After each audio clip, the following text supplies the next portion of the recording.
تو رسول صلی اللہ علیہ وسلم کے دامن مبارک شہید ہوئے مسلمانوں کی غلطی کی وجہ سے. اللہ نے فرمایا یہ تمہاری غلطی کی وجہ سے تمہیں عارضی طور پر 70 صحابہ شہید ہوئے. کتنے بڑے بڑے تھے.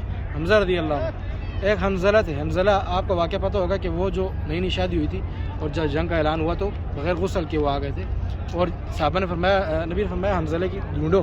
حنظلہ رضی اللہ عنہ کو پایا گیا یہ اوس قبیلے کے تھے, تو ان کی جسم مبارک سے پانی ٹپک رہا تھا. تو رسول نے فرمایا اس کو فرشتوں نے غسل دیا کیونکہ اس پہ غسل واجب تھا. سبحان اللہ. اس کو اسی کیا بولتے ہیں, غسیل الملائکہ کہتے ہیں.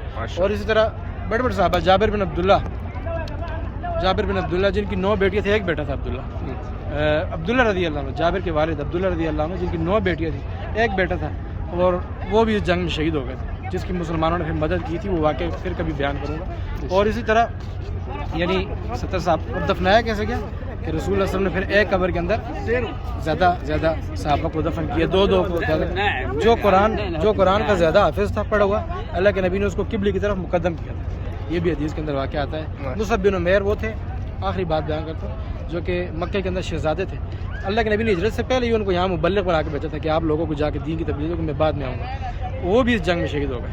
اور یہ وہی صحابی تھے مصعب بن عمیر غالباً کہ جن کو جب قبر میں لٹایا گیا تو کفن کی چادر نہیں تھی. یہ وہ تھے جو مکہ میں کیا تھے, شہزادے تھے, لیکن یہاں پر آ کر وہ یعنی دین کے لیے جب شہید ہوئے تو رسول اللہ صلی اللہ علیہ وسلم سے کہا گیا کہ اللہ کے رسول چادر نہیں ہے, کیا کریں.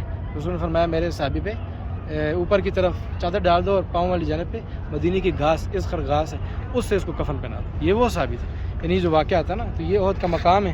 آپ دیکھیں, اللہ سے دعا ہے اللہ تعالیٰ ہمیں نبی کی صحابت پر عمل کرنے کی, سیرت پر عمل کرنے کی توفیق دے. ہم تھوڑا اوپر جائیں گے, یہ جبل رمات ہے, تیر انداز یہاں مقرر تھے. آج بھی یہ چھوٹا سا درہ موجود ہے.